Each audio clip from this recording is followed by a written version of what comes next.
पहलगाम की एक दर्दनाक घटना जिसमें हमारी बहन बेटियों के सिंदूर को उनकी आंखों के सामने वो पाकिस्तान के प्रायोजित आतंकवाद ने उजाड़ दिया था। आदरणीय मोदी जी ने ये संकल्प लिया था कि अब समय आ गया है इस आतंकवाद को मिट्टी में मिलाने का, इसकी बची हुई खुची जमीन को भी मिट्टी में मिलाने का समय आ गया है।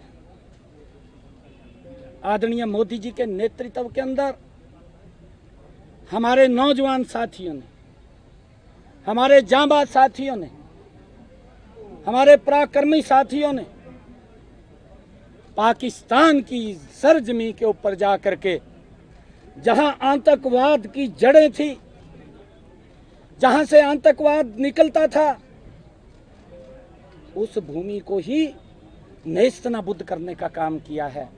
हमारे लिए ये हमारी आर्मी ने देश के 140 करोड़ लोगों का गौरव बढ़ाया है और विश्व के अंदर हमारे सैनिकों की, हमारे देश की एक अलग जो छवि बनी है।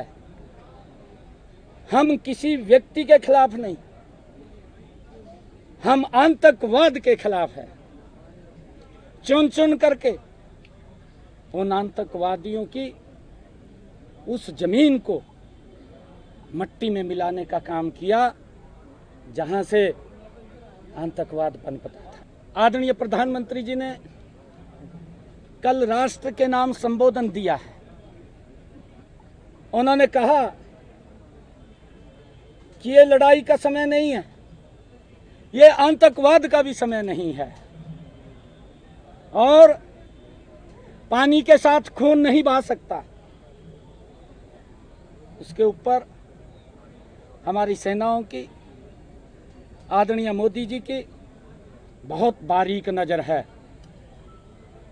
अब तो मात्र 3 घंटे का समय हमारी आर्मी को, हमारे जवानों को मिला था। उन्होंने अपने शौर्य को दिखाया है। वहां के एयरबेस जिस प्रकार से नेस्तनाबूद किए हैं, 100 से ज़्यादा आतंकवादी मिट्टी में मिलाने का उन्होंने मात्र 3 घंटे में काम किया सर। और उनके जहां से उनके केंद्र थे, जहां पर ट्रेनिंग कैंप थे, आतंकवादियों को ट्रेनिंग दे करके भारत के खिलाफ भेजा जाता था, उनको नेस्तनाबूद करने का काम किया है सर।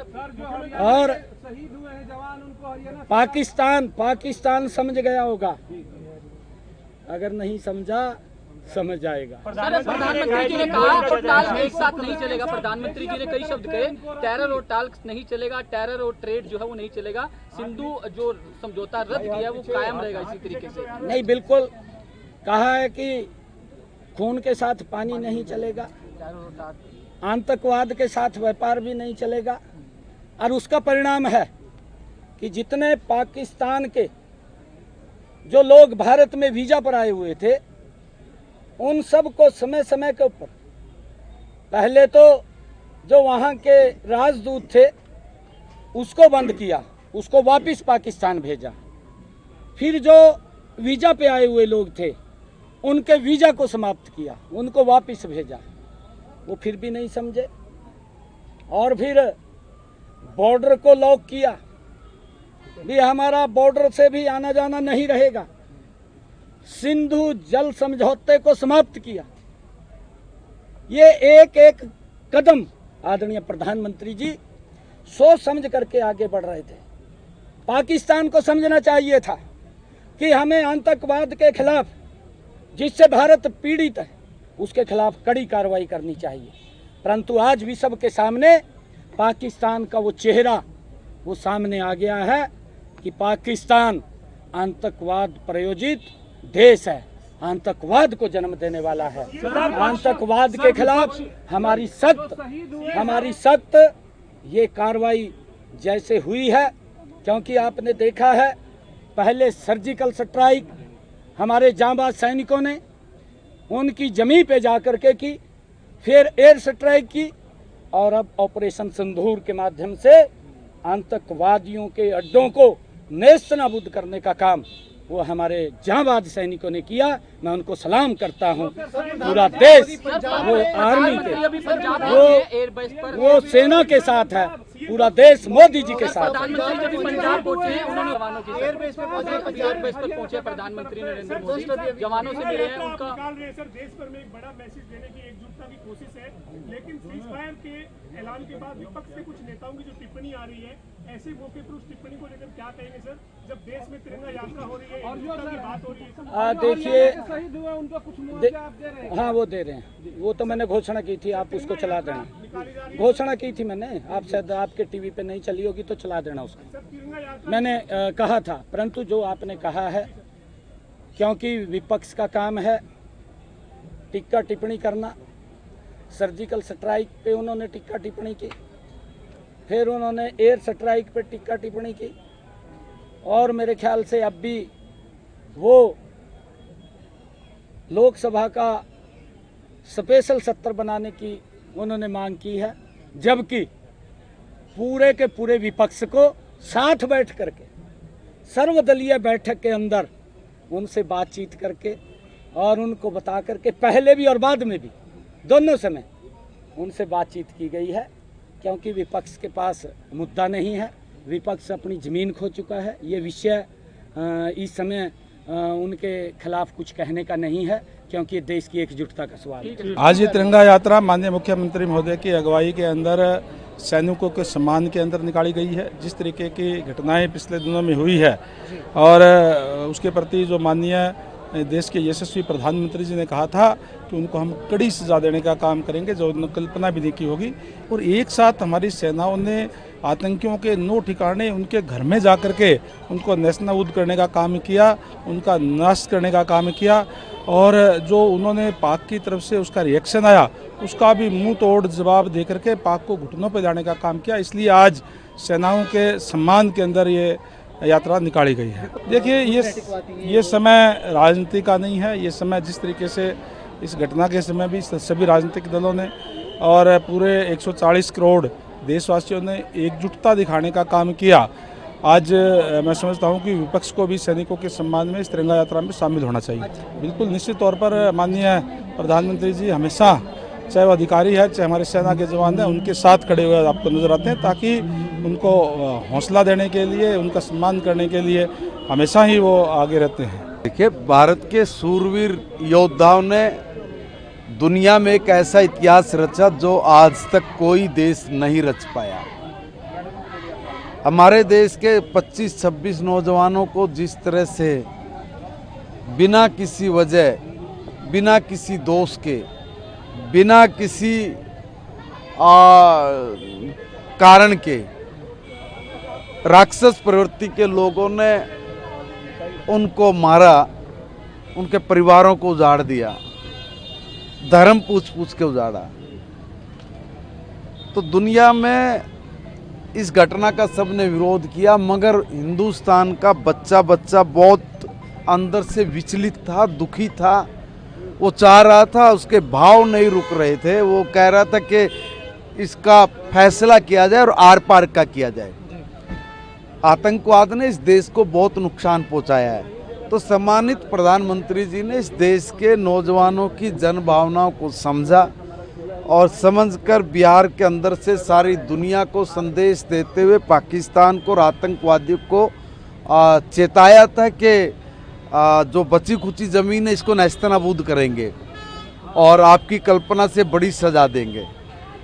भारत की तीनों सेनाओं को फ्री हैंड करना और दुनिया के देशों के साथ अपनी राजनयिक स्थिति को मजबूत करना, विदेश नीति के जरिए सबको अपने पक्ष में खड़ा करके पाकिस्तान को 500 किलोमीटर उसके घर में घुस के उसके आतंकवादी के अड्डों को ध्वस्त करना, ध्वस्त ही नहीं करना, उनके जो एयर बेस थे उनको भी नेस्तनाबूद करना। ताकि वो जो आतंकवादियों के जनाजे में जिस तरह से ले के पहुंच गए थे, शहीद का दर्जा दे रहे थे, तो स्वाभाविक बात है कौन बर्दाश्त करेगा, कौन बर्दाश्त करेगा। इसलिए हिंदुस्तान के बच्चे बर्दाश्त नहीं कर रहे थे, उन्होंने तिरंगा झंडा लिया और आज सड़क पे उतर के आ गए। इस देश के नौजवानों का, इस देश के सैनिकों का हौसला बढ़ाने के लिए कि तुम आगे बढ़िए, आपके दम पे इस देश की मिट्टी सुरक्षित है, इस देश का वायुमंडल सुरक्षित है। और आप जब इतना कर रहे हैं तो हमारा भी फर्ज बनता है भारत माता के प्रति कि हम लोग अपने देश की आन बान शान, हमारा जो तिरंगा है उसको लेके हम आपको सलाम करें, सलूट करें। तो आज सारा ये पंचकुला अपने देश के वीरों को सलूट करने, उनका मनोबल बढ़ाने के लिए आज सड़क पे उतरा था। देखिए, दीपावली को भी मेरे देश का प्रधानमंत्री शेरों के बीच में जाके खड़ा होकर अपनी दीपावली बनाते हैं। शेरों ने ऐसा काम किया कि एक शेर आज उनके बीच में खड़ा होकर उनकी पीठ थपथपा रहा है। ये इस देश का अहोभाग्य है कि ऐसा प्रधानमंत्री, और इस देश का अहोभाग्य है ऐसी माताएं जिन्होंने ऐसे वीर जने जो आज भारत की कोई खरोंच तक भी नहीं आने देते, इस तरह से मुस्तैदी के साथ भारत की रक्षा में, सुरक्षा में लगे हुए, खड़े हुए। उनका जाकर स्वाभिमानी तरीके से मनोबल बढ़ाना यह बड़े गर्व की बात है। पंजाब बहुत बुरे दौर में है और आज से नहीं है, बहुत पहले से। कांग्रेस के समय में भी यही हाल था, ये उनके भी कुछ निकले। एक हरियाणा में कहावत है, शेर का भाई बघेरा हो कूदे नो कूदे तेरा। पहले वाले तो नाश करके गए थे, सत्यानाश करने पर लग रहे हैं। इस देश की, प्रदेश की, पंजाब की जवानी को बर्बाद करना अलग अलग तरीके से, और उसके पुख्ता सबूत अब इनके सामने ही है। जब एयर स्ट्राइक होती है तो इनके नेता सबूत मांगते हैं, और जब नशे के खिलाफ दुनिया बोलती है तब ये बढ़ चढ़ के बड़ी बड़ी बातें करते हैं। तो देखो ना क्या हाल किया है, क्या कसूर था उन बेगुनाह लोगों का जिनको तुम्हारे राज में जहरीली शराब पिला के उनको मार दिया गया, उनकी हत्या की है। ये सरकार अपराधी सरकार है, इसने इस देश के किसान को भी मारा है, इस देश के जवान को भी मारा है, और पंजाब की विरासत को समाप्त करने का ये बड़ा षड्यंत्र रच के इस देश में गलत कर रहे हैं। ये सरकार हटनी चाहिए। और बता रहा हूँ मैं, लोगों ने मन बना लिया है, उन्होंने सब राजनीतिक दलों को देख लिया है। आने वाले चुनाव में लोगों का मन है कि स्पष्ट बहुमत से भारतीय जनता पार्टी की सरकार वहाँ बनेगी, तब ये चीज़ों का सफाया